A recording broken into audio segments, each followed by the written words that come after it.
ሰላም ሰላም፣ እንዴት ናችሁ? ውድ የዩቲዩብ ቤተሰቦች እንዲሁ የማንችስተር ዩናይትድ ደጋፊዎች፣ ዛሬ አጫጭር የማንችስተር ዩናይትድ ዜናዎችን ይዤላችሁ መጥቻለሁ። ከዜናዎቹ ጋር አብራችን ቆዩ። ቻናሌ ከተመቻችሁ ላይክ፣ ሼር፣ ሰብስክራይብ ማድረግ አትርሱ። ወደ መረጃዎቹ አመራለሁ። እንደሚታወቀው ሰሞኑን ምርጥ ብቃት ነው የሚገኘው ሃሪ ማጉዌር እጅግ ከፍተኛ አድናቆት በማግኘት ይገኛል። እንዲሁም ከክለቡ ጋር መቆየት እንደሚፈልግ አንዳንድ መረጃዎች እየወጡ ይገኛሉ። ሃሪ ማጉዌር በማንችስተር ዩናይትድ መቆየት ይፈልጋል። አሁን ባለው ፐርፎርማንስ ትልቅ ነገር ማሳየት ስለሚፈልግ በክለቡ መቆየት እንደሚፈልግ መረጃዎች እየወጡ ይገኛሉ። ሃሪ ማጉዌር ከማንችስተር ዩናይትድ ጋር አዲስ ኮንትራት ለመፈራረም ሙሉ ፍላጎት እንዳለው፣ እንዲያውም በክለቡ የተጫዋችነት ህይወቱን ለመጨረስ ፍላጎት እንዳለው አንዳንድ መረጃዎች እንደዘገቡ ይታወቃል። ምንም እንኳን ዩናይትድ የዩሮፓ ሊግ ዋንጫ ካነሳ ዓመቱን ለመታደግ የተቃረበ ቢሆንም የሃሪ ማጉዌር ሚና ግን ትልቅ ጉልህ ሚና እንደተጫወተ ሁላችንም የምናውቀው ነው። ሊዮን ላይ በስተመጨረሻ ያገባትን ጎል ሁላችንም እንዳየነው ዩናይትድ ዋንጫ ካነሳ ችግር ትልቅ ሚና እንዳላት ለማወቅ እንዲሁም ለመረዳት እንችላለን። ማንችስተር ዩናይትድ የውድድር ዘመኑን አስከፊ መሆኑ ግልጽ ነው፣ ያው ይታወቃል። ፕሪሚየር ሊግ ላይ 15ኛ ደረጃ ላይ ነው ያለው። ትናንት በብሬንትፎርድ 4-3 መሸነፉ እናውቃለን። እኛም ዩናይትድ ዩሮፓ ሊጉ ላይ በማተኮር የተነሳ ነው ትናንት በብሬንትፎርድ ሊሸነፍ የቻለው። በቤንች ነው ሊገባ የቻለው ማንችስተር ዩናይትድ ሁላችንም እንዳያችሁት ከሆነ እና ማንችስተር ዩናይትድ አትሌቲክ ቢልባኦን በሜዳው በግማሽ ፍጻሜ ጨዋታ አሸንፏል። ታውቁታላችሁ። በራሱ ሜዳ በአትሌቲኮ ሜዳ ሄዶ እንዳሸነፈ የመልሱ ጨዋታ ደግሞ የፊታችን ሐሙስ ይጠብቀዋል። ያው ጨዋታው አንድ እግራችንን ወደ ፍጻሜ ያሸጋገርንበት ቢሆንም አላለቀም። 90 ደቂቃ ይቀራል።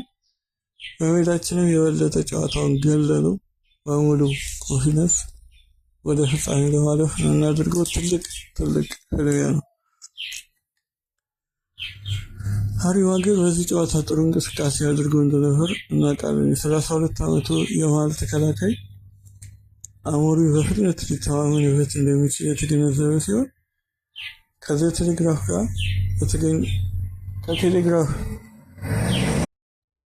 ከቴሌግራፍ መረጃ እንደተገኘው ከሆነ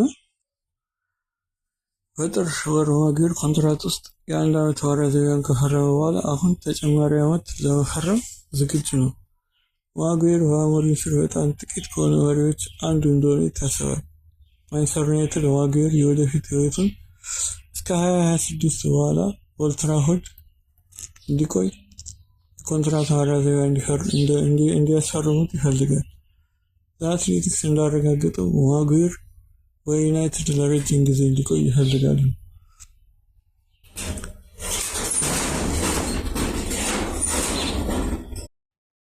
የወደፊት ህይወቱ ከ2026 በኋላ ኦልድ ትራፎርድ እንዲያሳልፍ የኮንትራት ማራዘሚያ እንዲፈርም ይፈልጋሉ።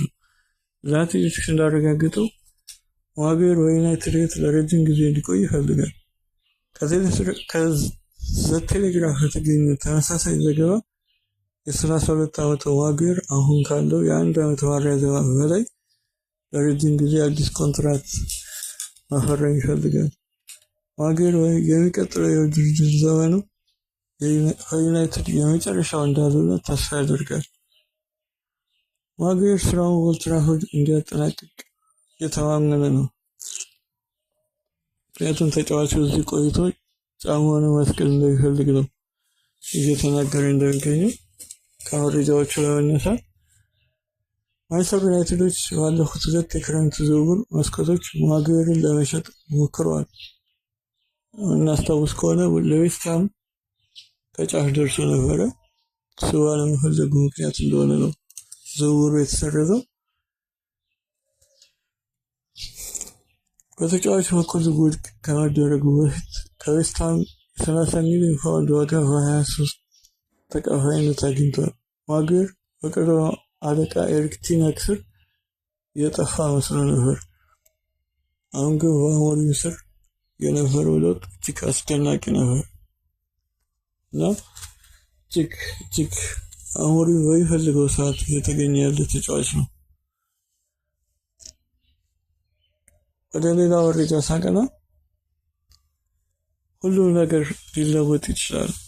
ሩበን አሞሪም ስለ ካሴሚሮ እንደተናገረው ማንቸስተር ዩናይትድ ኮከብ የወደፊት ዕጣ ፈንታ አስገራሚ ፍንጭ ሰጥቷል። የማንቸስተር ዩናይትድ አማካኝ ካሴሚሮ አሁንም የኦልድ ትራፎርድ ሕይወቱን ለመቀየር እድሉን ሊኖረው እንደሚችል ሩበን አሞሪም ተናግሯል።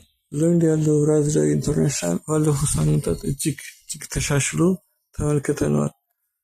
ካሴሚሮ በሩበን አሞሪም ስር የማንቸስተር ዩናይትድ ዳግም መነቃቃት ውስጥ ቁልፍ ሚና ሊኖረው ይችላል።